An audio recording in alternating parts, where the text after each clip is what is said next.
আসসালামু আলাইকুম। বাংলাদেশ বেতার রাজশাহী স্থানীয় সংবাদ পড়ছি আব্দুল মান্নাফ আকন্দ। মন্ত্রী হিসেবে দায়িত্ব গ্রহণের পর প্রথমবারের মতো দেশের সবচেয়ে বড় প্রকল্প পাবনার ঈশ্বরদীতে নির্মাণাধীন রূপপুর পারমাণবিক বিদ্যুৎ কেন্দ্র পরিদর্শন করেছেন বিজ্ঞান ও প্রযুক্তি মন্ত্রণালয়, ডাক, টেলিযোগাযোগ ও তথ্য প্রযুক্তি মন্ত্রণালয়ের মন্ত্রী ফকির মাহবুব আনাম। এ সময় প্রকল্পটির অগ্রগতি সহ বিভিন্ন বিষয়ে খোঁজখবর নেন তিনি।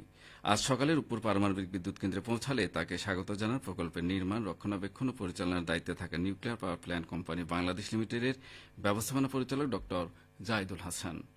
এ সময় ঈশ্বরদী উপজেলার নির্বাহী কর্মকর্তা আরিফুর রহমান, অতিরিক্ত পুলিশ সুপার প্রণব কুমারের নেতৃত্বে তাঁকে গার্ড অব অনার প্রদান করা হয়।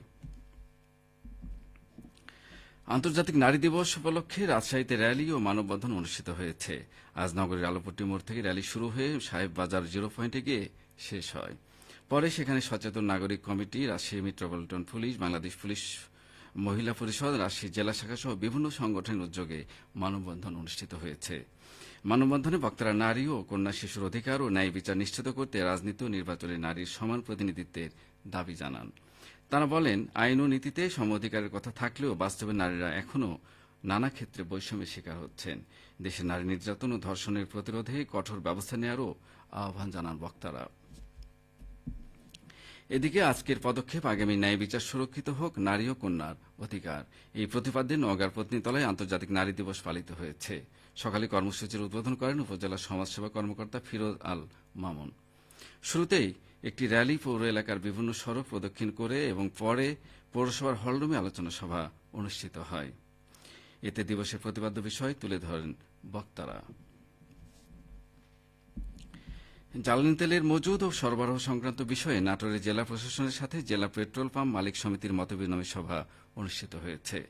আজ জেলা প্রশাসকের সম্মেলন কক্ষে আয়োজিত সভায় সভাপতিত্ব করেন জেলা প্রশাসক আসমা শাহীন।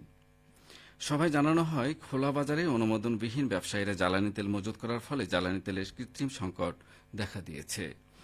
এসব অনুমোদনবিহীন খুচরা তেল বিক্রেতাদের অবৈধ মজুদের বিরুদ্ধে প্রশাসন ইতোমধ্যে অভিযান শুরু করেছে। আজ থেকে এই অভিযান আরও জোরদার করা হবে। সভায় অন্যান্যের মধ্যে পুলিশ সুপার মোহাম্মদ আব্দুল ওয়াহাব, অতিরিক্ত জেলা ম্যাজিস্ট্রেট মোহাম্মদ আরিফ হোসেন, অতিরিক্ত জেলা প্রশাসক মোহাম্মদ আবুল হায়াত সহ অন্যান্যরা বক্তব্য রাখেন। দেশে চলমান পরিস্থিতির সুযোগে জ্বালানি তেলের মূল্যের ঊর্ধ্বগতি রোধে পাবনার বেড়া উপজেলায় অভিযান চালিয়েছে উপজেলা প্রশাসন। এ সময় একটি প্রতিষ্ঠানকে অর্থদণ্ড প্রদান করা হয়। আজ দুপুরে উপজেলার নাকালিয়া বাজারে এই অভিযান চালানো হয়। অভিযানে ভ্রাম্যমাণ আদালত পরিচালনা করেন বেড়া উপজেলা সহকারী কমিশনার ভূমি ও নির্বাহী ম্যাজিস্ট্রেট নুরেন মাইশা খান। তিনি জানান, নাকালিয়া বাজারে নূর আলম নামে এক ব্যক্তিকে সরকার কর্তৃক নির্ধারিত মূল্যের চেয়ে বেশি মূল্যে জ্বালানি তেল বিক্রি করায় ভোক্তা অধিকার সংরক্ষণ আইনে 10,000 টাকা অর্থদণ্ড প্রদান করা হয়। তিনি আরও জানান, জনস্বার্থে পর্যায়ক্রমে এই ধরনের অভিযান অব্যাহত থাকবে। আন্তর্জাতিক নারী দিবস উপলক্ষে রাজশাহী প্রকৌশল ও প্রযুক্তি বিশ্ববিদ্যালয়ে international women's day debate competition অনুষ্ঠিত হয়েছে। আজ বিশ্ববিদ্যালয়ের হলরুমে এই প্রতিযোগিতার আয়োজন করে ব্র্যাক সোশ্যাল কমপ্লায়েন্স প্রোগ্রাম। সরকারি দল ও বিরোধী দল হিসেবে দুটি গ্রুপে মোট 6 জন শিক্ষার্থী প্রতিযোগিতায় অংশ নেয়। প্রতিযোগিতায় সরকারি দল জয়লাভ করে। প্রতিযোগিতা শেষে পুরস্কার বিতরণ অনুষ্ঠানে প্রধান অতিথি হিসেবে উপস্থিত ছিলেন রুয়েটের ছাত্র কল্যাণ দপ্তরের পরিচালক অধ্যাপক ড মোহাম্মদ রবিউল ইসলাম সরকার। তিনি বলেন, আন্তর্জাতিক নারী দিবস সবাইকে মনে করে দেয় নারী ও পুরুষ সমান মর্যাদার অধিকারী। নারী জাতির সম্মান, নিরাপত্তা ও ক্ষমতা নিশ্চিত হলেই সকলে একটি ন্যায়ভিত্তিক ও সমৃদ্ধ সমাজ গড়ে তুলতে পারবে। সবশেষে আবহাওয়া। আজ রাজশাহীতে সর্বোচ্চ তাপমাত্রা ছিল 31.5 ডিগ্রি এবং সর্বনিম্ন 20.5 ডিগ্রি সেলসিয়াস। বিকেল 3টায় বাতাসে আপেক্ষিক আর্দ্রতার পরিমাণ ছিল 48%। রাজশাহী ও পার্শ্ববর্তী এলাকায় আজ ইফতার সন্ধ্যে 6:13 এবং আগামীকাল সেহরির শেষ সময় ভোর 5:03। সংবাদ শেষ হল। আমাদের পরবর্তী স্থানীয় ইংরেজি সংবাদ বিকেল 5:15।